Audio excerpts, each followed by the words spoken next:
Setelah pencairan kredit, maka akan masuk kepada proses pemeliharaan kredit atau credit maintenance.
Mari kita mulai membahas proses pemeliharaan kredit.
Setelah proses pengajuan kredit, analisa persetujuan kredit, kemudian pengikatan kredit dan jaminan, dan pencairan kredit, maka masa kredit akan mulai berjalan.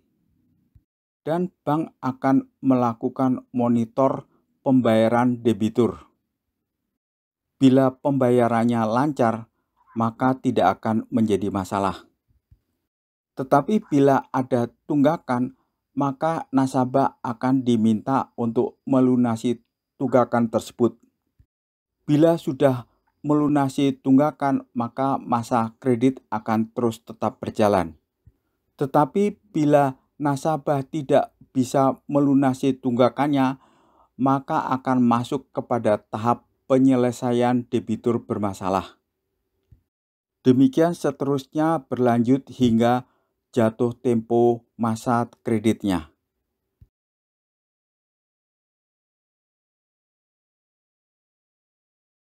Selama masa kredit berjalan, mungkin saja akan terjadi kurangan modal kerja.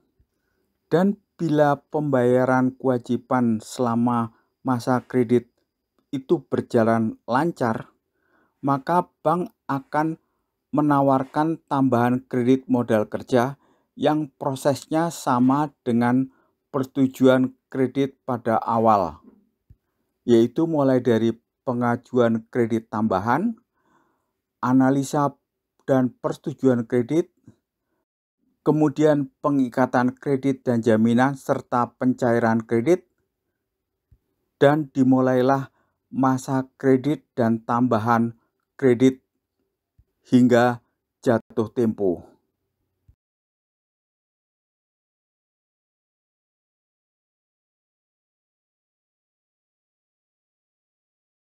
Setelah masa kredit berjalan tahap pertama jatuh tempo selesai dan pembayaran kewajibannya berjalan lancar, maka bank akan menawarkan perpanjangan masa kredit yang prosesnya adalah mulai dari pengajuan perpanjangan kredit, kemudian analisa dan persetujuan perpanjangan kredit, kemudian proses pengikatan kredit dan jaminan, dan proses pencairan kembali. Dan kita lihat perpanjangan masa kredit mulai berlaku. Demikianlah proses ini terus berjalan berlangsung.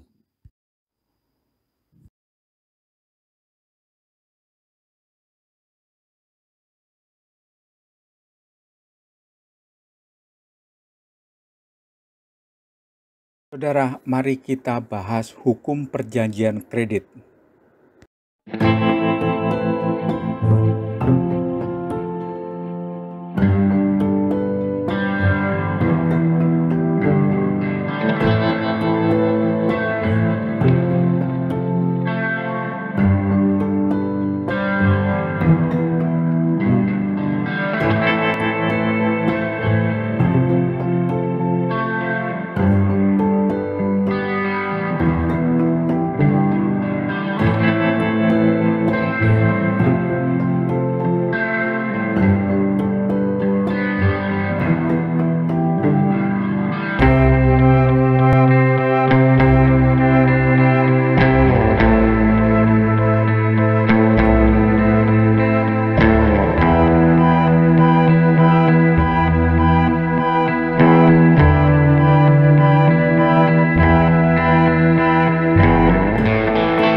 Perjanjian kredit atau PK adalah alas hak hubungan antara nasabah dengan bank dan sering juga disebut sebagai akad kredit.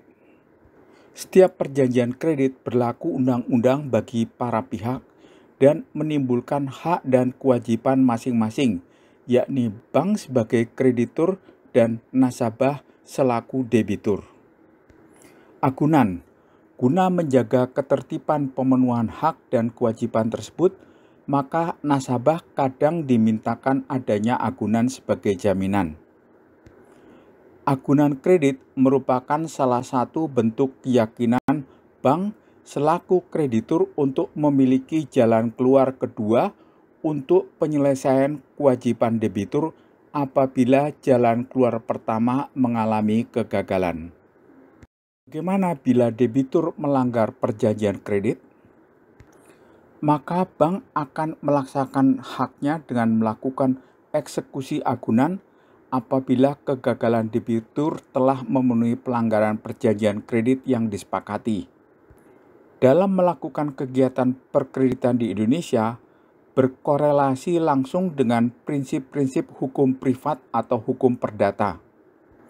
Karena pemberian dan penerimaan kredit merupakan kesepakatan antara bank atau kreditur dan nasabah atau debitur, yang tentunya berpedoman pada Undang-Undang Perbankan tahun 1992 dan diubah dengan Undang-Undang Nomor 10 tahun 1998.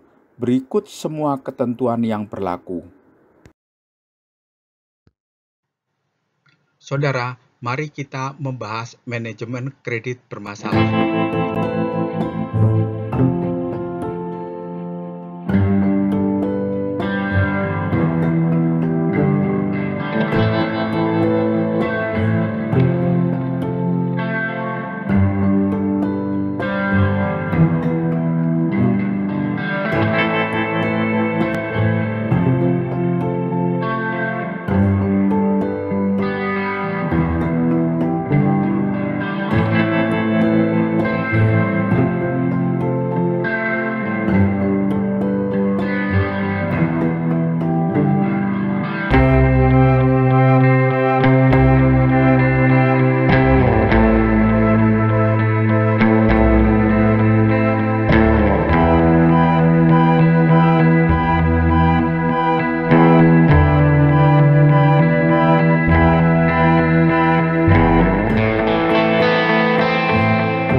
Dalam manajemen kredit, ada 3 pilar penetapan penggolongan kredit, yaitu berdasarkan prospek usaha, menyangkut potensi pertumbuhan usaha, kondisi pasar dan posisinya dalam persaingan, kualitas manajemen dan permasalahan tenaga kerja, dukungan dari grup atau afiliasi, dan upaya kelestarian lingkungan hidupnya. B. Kinerja atau performance nasabah yang meliputi perolehan laba, struktur modal, arus kas atau cash flow, serta sensitivitas terhadap risiko pasar. C.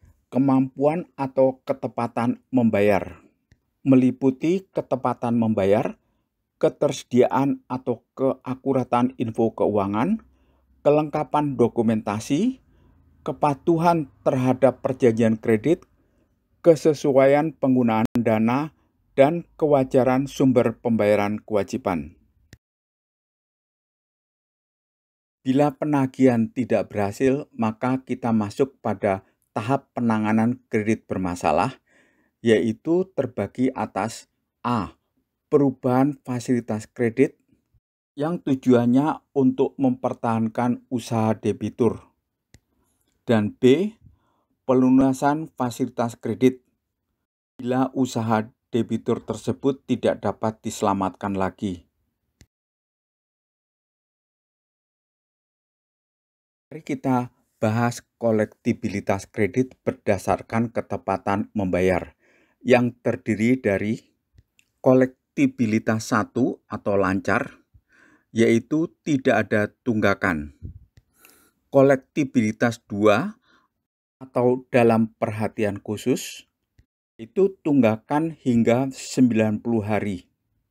Selanjutnya, kolektibilitas 3 atau kurang lancar, yaitu tunggakan mulai dari hari ke-91 hingga ke hari 120.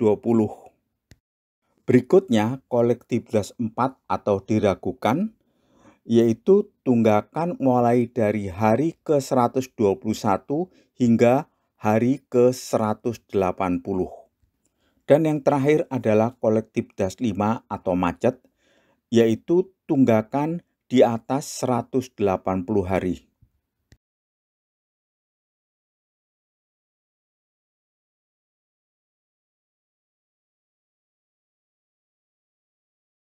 Perubahan fasilitas kredit dapat berupa 1.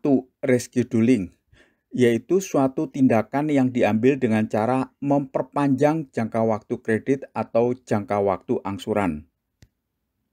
Kedua, reconditioning, yang artinya bank mengubah beberapa persyaratan yang ada seperti kapitalisasi bunga, yaitu bunga dijadikan hutang pokok, penundaan pembayaran bunga sampai waktu tertentu, penurunan suku bunga, atau juga pembebasan pembayaran bunga.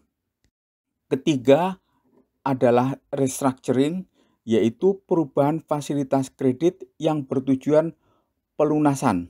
Misalnya kredit rekening koran dan kredit berjangka menjadi kredit angsuran berjangka. Keempat, kombinasi, yaitu merupakan kombinasi dari rescheduling, reconditioning, dan restructuring.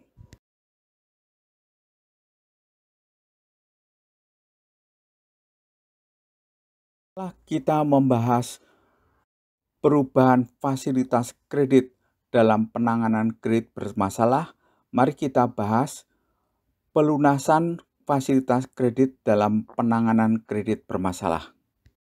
Yaitu 1. Pelunasan fasilitas kredit oleh nasabah atau debitur. Dapat berupa pelunasan tunai yang meliputi semua total kewajiban, dan mungkin juga terjadi penghapusan sejumlah denda, bunga, dan hutang pokok. Kedua adalah menjual jaminan. Dan harus diingat dalam proses pengambil alihan dan penjualan kembali agunan tersebut, yaitu faktor-faktor nilai bank yaitu penilaian kembali untuk mengetahui penambahan atau pengurangan nilai agunan, sehingga agunan kadang dijual di bawah harga pasar. Perhitungkan biaya perawatan dan penjualan kembali agunan, serta perhitungkan keterlambatan, pelunasan atau penjualan agunan yang dapat menambahkan kerugian pada pihak bank. Pelunasan fasilitas kredit dapat juga berupa litigasi melalui pengadilan. Apabila upaya pelunasan fasilitas kredit oleh nasabah atau debitur gagal dan nasabah tidak mau bekerja sama menyelesaikan kredit, maka kita terpaksa menempuh jalur hukum. Tetapi juga harus diperhitungkan biaya litigasi, pengosongan bangunan, dan lain-lainnya.